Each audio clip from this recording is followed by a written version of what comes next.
mga kababayan, Luzon, Visayas, and Republic of Mindanao, no, province of China, no?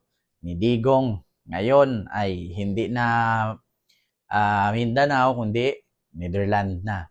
So ngayon mga kababayan, merong nilabas ang GMA News na kung saan meron daw silang source na kumanta at nagbalita sa kanila or nagparating sa kanila na bago pa raw ito inaresto ng ICC si Digong dito sa Pilipinas at bago pala ito pumunta no sa Hong Kong ay hindi lang pala ito pumunta ng Hong Kong para mag-rally, no, mangampanya sa eleksyon na this coming 2025 midterm election. Yung pala ay may double purpose pala to.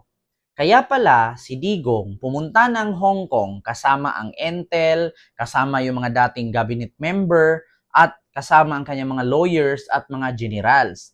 Kasi pala, mga kababayan, according dito sa news ng GMA News, GMA News ito, may balak pala itong si Digong na mag-apply ng asylum sa China.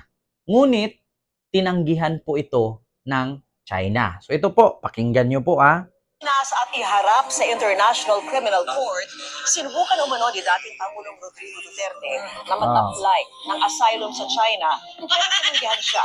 Ayon po yan sa isang mapagkakatiwalaang source. Ang kwento niya kaugnay ng pag-corner sa dating Pangulo sa NAIA sa pagtutok ni Maki Pulido.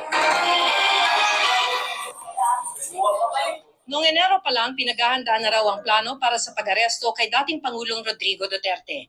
Ayon ito sa mapagkakatiwalaang source na nakakaalam tungkol sa tinaguriang Oplan Tugis ng PNP Criminal Investigation and Detection Group o PNP-CIDG. Ang utos umano ni PNP Chief Romel Marbil kay CIDG Chief Nicolas Torre, aarestuhin si Duterte sa oras na lumabas ang warrant of arrest mula sa ICC. Noong March 7, lumipad pa Hong Kong si Duterte para dumalo sa isang event kasama ang mga OFW. Sa araw ding ito, inilabas ng ICC Pre-Trial Chamber 1 ang arrest warrant para sa kanya. Sa puntong ito, may close coordination na ang PNP-CIDG sa Interpol o International Police Criminal Organization. Gusto raw sana ng PNP-CIDG na sa Hong Kong na arestuhin si dating Pangulo Rodrigo Duterte. Pero ayaw daw makipag-cooperate ng Hong Kong Police sa Interpol. Hindi miyembro o state party ang China sa Rome Statute. Para mamonitor ang galaw ni Duterte habang nasa Hong Kong, binuntutan siya ng 4 na CIDG agents hanggang noong March 11 nang lumipad pa uwi ang dating Pangulo. Ayon pa sa ating source, 6 na Hong Kong police din ang nagbantay kay Duterte para tiyaking sumakay siya sa kanyang flight. Dagdag ng source, nag-apply kasi umano si Duterte ng asylum sa China pero narinig nyo? Nag-apply di umano ng asylum si Duterte sa China pero tinanggihan ito. Sabi pa ng source, 5 ang confirmed booking noon ni Duterte pabalik ng Pilipinas. Sa Pilipinas naman, naghahanda na ang PNP-CIDG. Bahagi umano ng kanilang SAIWAR ang pagpapadala noon ng 2 batalyon ng PNP Special Action Force sa Davao International Airport.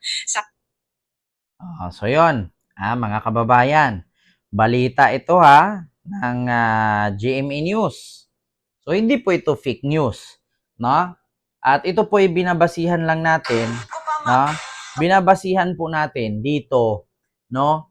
Sa GMA News na may source nga silang hawak na kung saan may balak pala o plano itong si Digong na mag-apply ng asylum sa China or sa madaling salita sa mga hindi po nakakaalam.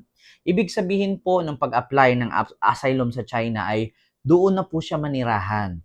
Tatakasan niya ang kanyang kasalanan sa Pilipinas at tatakasan niya ang kanyang pananagutan dito sa ating bansa patungkol sa kanyang pagpatay ng 30,000 at sa extrajudicial killings at sa war on drugs. So ngayon, mga kababayan, ang nangyari, according sa news, ay tinanggihan daw ito ng China. So, bakit nga ba? Unang-una, si Digong gusto niyang mag-apply ng asylum doon kasi ang China is not part of ICC and it is not part of Interpol also. So ngayon, correct me if I'm wrong if China is not part of Interpol kasi ang Hong Kong hindi nakipag-coordinate ang Interpol sa Interpol para hulihin itong si Digong.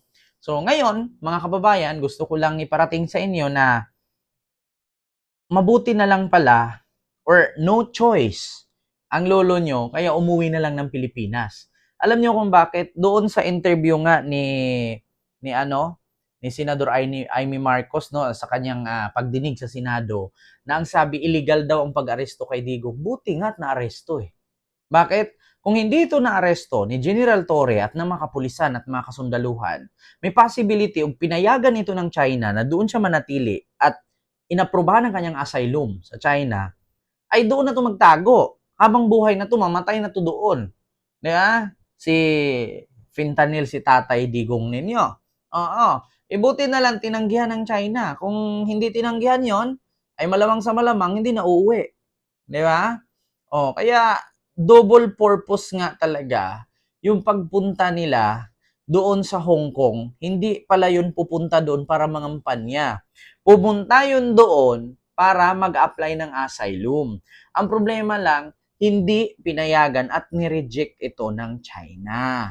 So yun ang katotohanan, mga kababayan. So ngayon, para sa akin, nakakapagtaka lang po talaga. Bakit?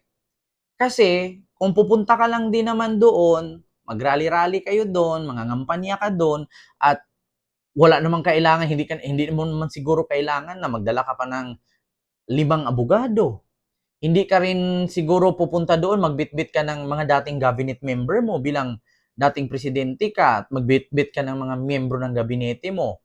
So, tapos meron pang intelligence, mga intel. Oo. Mga, 'di ba? So, para saan 'yun? Ba't bitbit mo lahat? Oo. Kung sakali na mangampanya lang ang pakay ninyo. So, meron ngang maitim na balak pala. May maitim na balak itong Lolo Fentanyl ninyo. Ngunit, buti na lang at ang China ay hindi cooperate at hindi pumayag na doon si Digong magstay sa China. Bakit?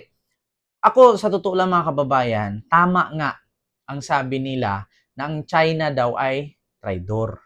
Bakit? Hanggat kaibigan mo ang China at may pakinabang ka sa kanila, tutulungan ka nila. Pero pag wala ka ng pakinabang sa kanila, wala kang saysay, wala kang maasahang tulong sa kanila. Dati, nakikinabang ang China nung si Digong ang presidente, nakamkam nila ang West Philippine Sea, nakuha nila yung Spratly Islands, diba? Natayuan nila ng mga artificial island. Ngayon kasi, alam na ng China na si Digong, isang matandang hukloban na lang yan. Hindi naman yan po pwedeng tatakbong presidente na ng Pilipinas. Bakit? Kasi isang beses lang naman pwedeng tumakbo. Oo, pwede siyang tumakbo, vice president, pero being a president, not. Oo. So, wala nang saysay at wala nang pakinabang si Digong para sa tingin nila.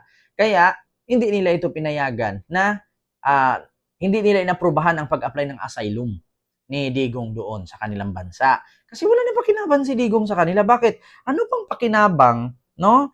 Ano pang pakinabang ni Digong sa kanila? Wala naman nasa power. Si BBM ang presidente ngayon eh. 'Di ba? Source, Marites ang source. Sabi dito, nag-comment. Ito source, chismis ang source. And good job PNP and CIDG ha, according to the source who provided details daw, sabing ganun. Alam niyo sa totoo lang, ang GMA, para sa akin mga kababayan, hindi to magbabalita ng ganyan kung hindi plakado at hindi solido ang kanilang impormasyon na pinanghahawakan. So means to say, meron nga. Kasi, syempre, bago yun magsalita, syempre, nakakausap nila yun. May pa-picture-picture pa yun sila kung sino yung nag-interview. May recorded audio yun. Kung sakali man nahingiin, no, sa GMA, ang naturang statement ng source. Di ba? So, yun, ang katotohanan, mga kababayan. May balak pala talaga at may plano pala talaga itong si Digong na tumakas. But, suddenly, hindi nga ito pinayagan ng China. Oo, buti pa si Harry Roque. Sa sobrang kasinungaling, sabi niya, inaprubahan na daw siya ng Netherlands sa asylum na sinasabi. Di lang natin sure ha, kasi actually si Harry Roque, isa din yun sa fake news. So, speaking of fake news, tignan nyo yung mga vloggers sa TRICOM hearing kahapon. Nagsiiyakan. Meron pang isa, yung nag-i-edit ng picture na gawin daw legal ang busya. Di natiklo, inaresto ng NBI, umiiyak-iyak. Di ba? Yun lang ha, mga kababayan, pinaparating ko lang sa inyo yung naturang balita. Pinarating ko lang sa inyo ang naturang update na may balak pala talaga itong si Digong na tumakas. Sorry to say, palpak. No, no choice, umuwi ng Pilipinas, naparesto na lang. Yun lang, maraming salamat and see you next vlog. God first. Thank you.